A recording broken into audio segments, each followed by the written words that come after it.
Hey, welcome back, you beautiful people, to another episode on The Muggsy Show. As always, thank you for clicking on the video. We got so much for you guys for today. We got X-Men news. We got Tron Ares, Captain America, Brave New World, Men in Black remake, and so much more. So if you ever want to skip ahead, timestamps are in the description. Let's go ahead and start the show. So the first big update that we have for today is Tron 3, aka Tron Ares. Now this film is directed by Joachim Ronning, and it got a great cast. You got Jared Leto as Ares, Sarah Desjardins, Greta Lee, Evan Peters, and Cameron Monaghan. Now Tron Ares will be a standalone sequel to Tron and Tron Legacy. Now this film is gonna have us follow a highly sophisticated program called Ares, who is sent from a digital world into the real world on a dangerous mission, marking humankind's first encounter with AI beings. Now, I love the idea how they're bringing AI beings into the real world. I saw some set photos and they look insane. Now, this is not the only update that we have for today for Tron Ares. So sources have confirmed to Deadline that Academy Award winner Jeff Bridges is set to return for Tron Ares, his third film in the long-running sci-fi franchise from Disney. And this is what he said in a recent appearance on Film Comment Podcast, stating, "I'm heading off this Saturday to play a part in the third installment of Tron's story. Jared Leto is the star of this third one. I'm really anxious to work with him. I've admired his work." Now, the one thing that stood out to me with Jeff Bridges' interview, he said that a lot of it is going to be practical effects for Tron Ares, and I think that makes the most sense if it's going to be out in the real world.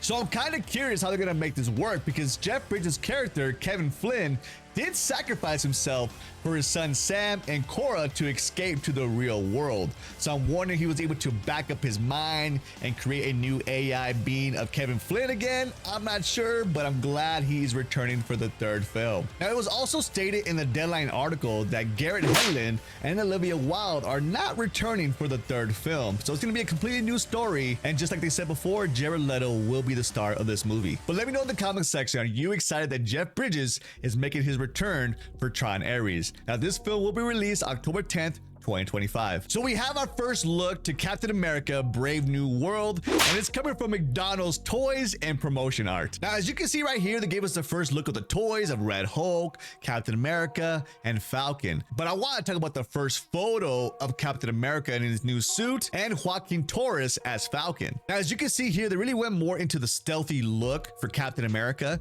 It gives me a lot of the Captain America Winter Soldier vibes, and I love that suit back then as well. And don't get me wrong, the Falcon and Winter Soldier suit was amazing. The red, white, and blue colors were awesome. But to be more stealthy, I don't think he wants to stick out that way. So I'm glad they went with these colors for this movie. Now let's go ahead and talk about Joaquin Torres, Falcon's new suit. Now, I like the look. It's a bigger upgrade compared to Sam Wilson's first suit. I like the details on the wings. I kind of like the mask. It's very inspired from the comics. And we already know Marvel Studios never holds back when it comes to their merchandise. So they're going to upgrade the suits every movie or every show. So like I said before, I like it to be his first suit. It looks great, and it's a bigger upgrade compared to Sam Wilson's first flight suit. Now, the only reason why we get the first look to Captain America Brave New World is because it was meant to be released this year and it got pushed back to 2025, but that doesn't slow down McDonald's. They gotta release their toys and their promotion art. But let me know in the comment section, do you like the new look for Captain America and Falcon, and are you excited for this film? Now, the next update that we have is kind of surprising, but I'm excited for it because it makes the most sense, and that's a live action Scooby Doo series on Netflix. Now, here are the details from Variety. The 1-hour drama project is set to be nearing a deal at the streamer with a script to series commitment. Exact plot details are being kept under wraps aside from the fact it will be based on the Hanna-Barbera cartoon Warner Brothers Television will produce, with the studio having recently launched the Dead Boys Detective series at Netflix. Now, this will be produced by Greg Berlanti, and he's worked on shows like Love, Simon, Life as We Know It, Flash vs. Arrow, Superman and Lois, and a lot more other CW DC shows. And the last time we had a live action Scooby Doo film was in 2010. Now, I think this makes the most sense. With these movies, you're rushing a lot of stories, right? And just like the cartoons, there was so many episodes. So I think it makes the most sense to make it an hour at a time TV series. So you don't have to rush the stories. You get to enjoy the characters that we all know and love, and we get to enjoy it at home on Netflix. And there's no other details about the TV series, but I'm kind of wondering who's going to play Shaggy in the new Scooby Doo TV show.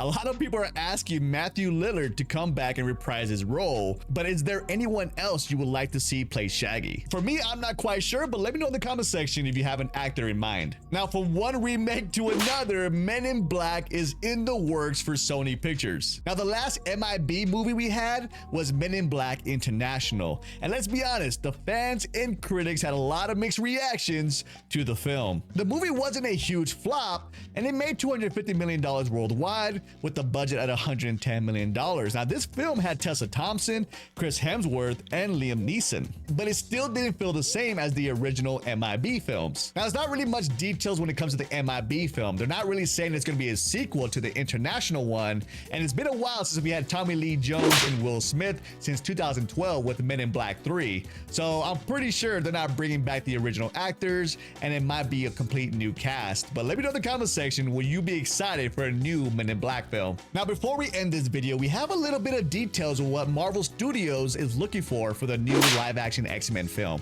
Now, this is coming from reliable scooper Daniel RPK, so let's go ahead and check it out and talk about it. And this is what it says. X-Men, Marvel wants to hire a writer that does comedy and drama really well. They don't want it to be purely comedic, focus on the female characters, want to introduce characters that haven't appeared in live action to be alongside the main characters we all know. So let's go ahead and break this down a little bit, okay? They're looking for a writer who does comedy and drama really well. Now, I don't mind comedy in my MCU films. That's fine. Sprinkle a little bit in X-Men, okay? Make us chuckle, have a laugh. That's all good, okay? But they need to get the inspiration from X-Men 97.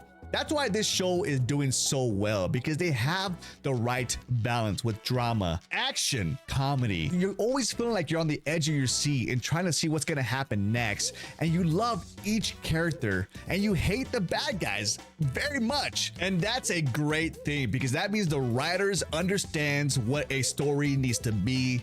And that's what I want from my X-Men film. Now, when I read the next line where it says focus on female characters, I can already imagine the internet going wild and throwing a fit. And let's be honest, the X-Men female characters are amazing. You got Jean Grey, you got Rogue, you got the Amazing Storm, and they got a lot of great stories from those characters. Now, I'm very positive that Marvel Studios will find the right balance when it comes to all their characters, okay? So I'm not gonna get all wild up with that line. And you know what? I don't mind it at all, because like I said before, X-Men characters have amazing stories, so they can go any direction that they want. And I love the last part. Introduce new characters with the main characters. Please, let's get as many as we can, even if it's just cameos. I just want to see a whole world of mutants be established in the MCU, okay? It's about time, and I'm very curious on how they're gonna make this happen. But let me know in the comment section, do you like it? Do you not like it? It's all good. Let me know how you feel with your opinion. Let's talk it out. Like I said, this is my opinion. This is how I feel, and I don't have any hate towards it. I like the idea. But there you go, you beautiful people. Those are the updates and rumors that we have for today. Let me know in the comment section how you feel about any of it. And remember, if you want more content just like this, drop a like, subscribe to your shiny bald friend, have the bell on, and I'll catch you in the next one. You guys take care. Much love. Peace out.